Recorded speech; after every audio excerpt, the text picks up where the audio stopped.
Tasavvuf mashoyixlaridan birida hikoya qilinadi.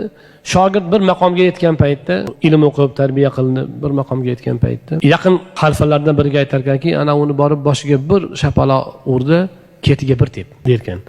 Borib dabdurustdan boshiga shapaloq bilan bir urib, ketiga bir tepar ekan. Tepsa, dabdurustdan bo'lgan-ku endi u darhol achchiq qilib, "Ey, nima qilyapsan u bu?" desa, hali bor ekan derkan.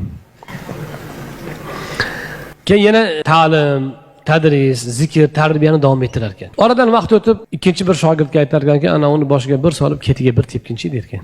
Borib boshiga bir shapaloq urib, bir tepsa, bir achchiqlanar ekanda, lekin oldingichalik emas.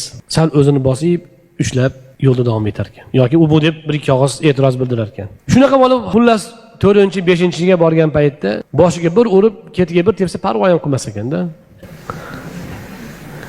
O'zini ushlab, tinchlikmi deyish mumkin masalan, g'azablanmaydigan holatga kelar ekan. Keyin chaqirdi ekan. Chaqirib kelib, "Mana endi sen odamlarga murabbiy bo'lsang bo'ladi. Ko'ryapsizmi? Nima uchun shunday qilishgan? Nima uchun?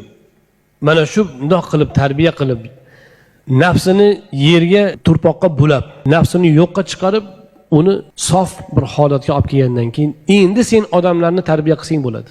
Endi sen inshaalloh odamlarni tarbiya qilsang, o'zing ham adashmaysan, ularni adashtirmaysan ham", deb keyin ijozat berishar ekan tarbiyaga.